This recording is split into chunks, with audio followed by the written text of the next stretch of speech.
Hi there, Lisa Arana here, and welcome to another Assemble This video. Today we're going to be assembling this fun card.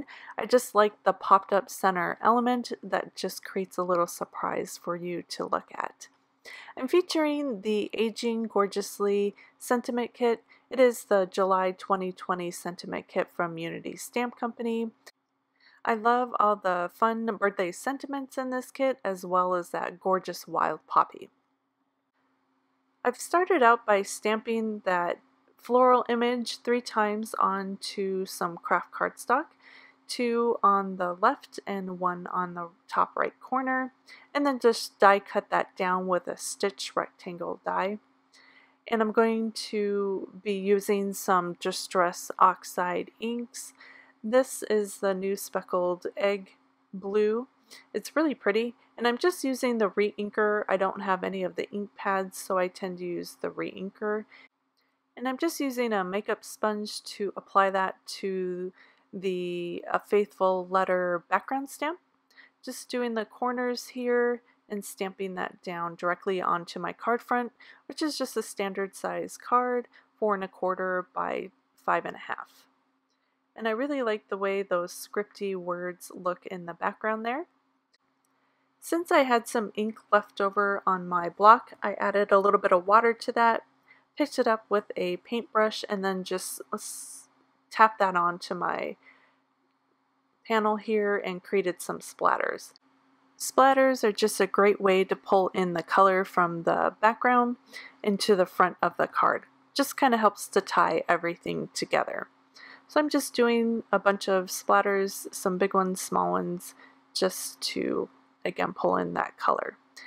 I wasn't getting as much color as I liked, so I decided why not just paint in a little bit.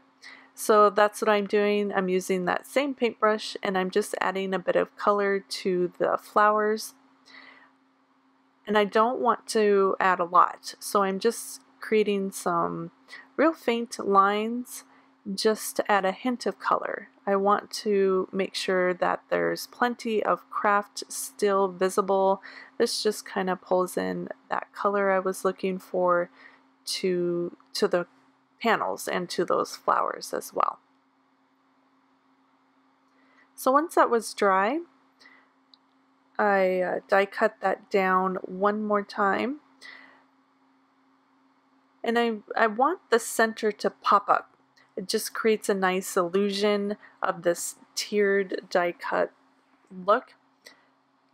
And so I picked a smaller rectangular die and I'm just lining that up. I'm eyeballing it into the center of the card here using some washi tape, and I'll just run that through my die cut machine.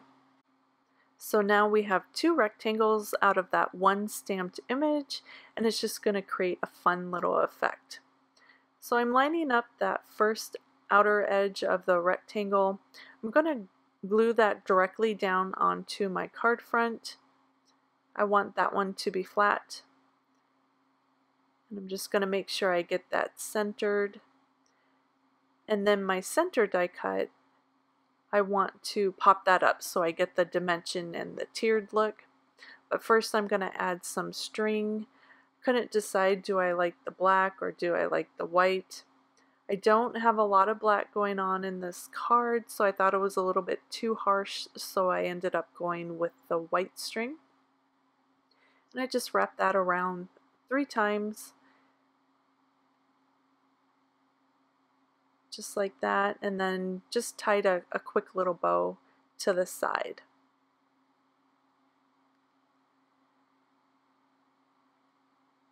This is always one of my favorite elements to add. There's just something about a little bit of string and a bow that just really tends to finish off a card for me.